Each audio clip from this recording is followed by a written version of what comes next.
joined over the telephone by our guest for this afternoon, Ms. Hiba El-Rafai, head of the Foreign Relations Sector, Biblioteca Alexandrina. Ms. Hiba, very good afternoon to you, ma'am.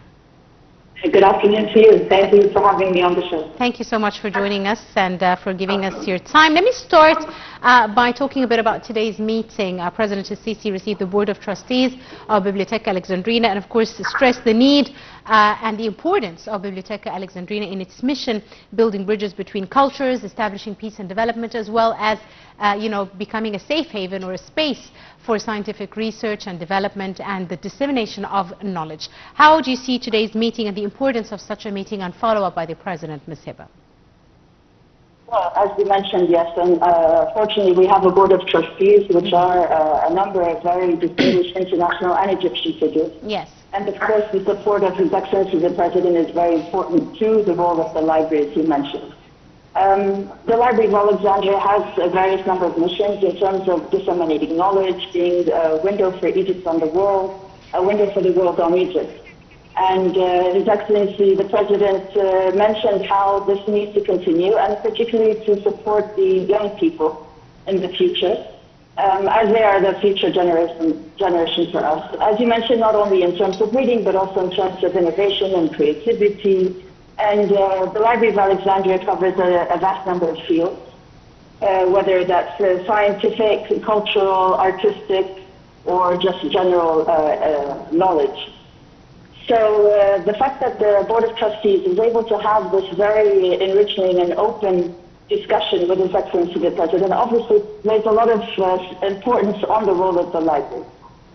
Absolutely, indeed, Ms. Hiba. Now, of course, a very important issue noted at Biblioteca Alexandrina is the richness of human diversity, devoting principles of citizenship, protecting, the interwoven societal fabric. How do you see the role of such an important establishment in this regard?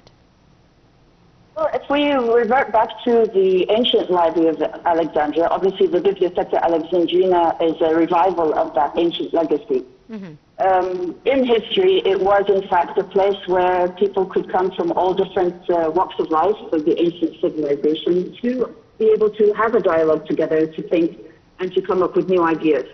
And the new Library of Alexandria, or the Biblioteca Alexandrina, as you mentioned, is trying to revive that role. So in terms of mobilizing different communities, bringing them together in a safe space where they can have an open discussion and dialogue and discuss the importance of what needs to be done in terms of, like I mentioned, in terms of science or arts or whatever the field might be. Mm-hmm. And for people to actually be able to network with one another and to be able to come up with new ideas, new projects, and new visions. So the Library of Alexandria is a place where it's not an elitist library in any way, shape, or form. It's open to all people of all different levels, of all different backgrounds, of all different cultures even, and all different ages. Absolutely. So we try to begin this message even beginning from the age of 6 years old through our children's library, in fact. Absolutely. Yes, indeed. On my visit at the library before, I've seen the children's library as well. And there, the library really plays a very important role with regards to it being a vast educational resource as well. We see lots of college students, postgrads, etc. It provides them with all this research and texts and great resources for them to continue their studies. How important in the educational sector do you see Biblioteca Alexandrina?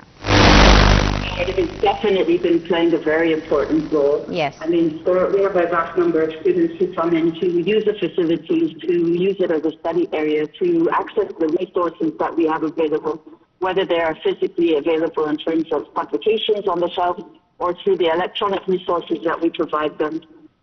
There are a number of other facilities that also help the students and researchers, for example, the fact that there's a supercomputer, for example, at the Library of Alexandria. This offers opportunities for people to do programming and calculations that otherwise you wouldn't have the opportunity to do. Indeed. On that note, I'd like to equally, and it gives them an opportunity to, as we mentioned beforehand, that it's an international aspect of the library, and for them to engage with similar-minded people from other countries and from other cultures. Absolutely. And to understand them a little bit better. And maybe to understand that there's a certain area that gathers them together, whether that's under the umbrella of their appreciation of music, for example, or the fine arts, or the appreciation for the advancement of technology in terms of AI. So actually the variety of information that we have is vast. I'm afraid we have to leave it there. The conduct is also vast. And there's something for everyone, regardless of even their languages. We have a lot of activities in English, and we have activities in Arabic, and also Indeed. Dr. Hiba Rafai, Head of the Foreign Relations Sector, Biblioteca Alexandrina, thank you so much, ma'am, for your time. Ladies and gentlemen, a short break and we'll be back for more. Stay tuned.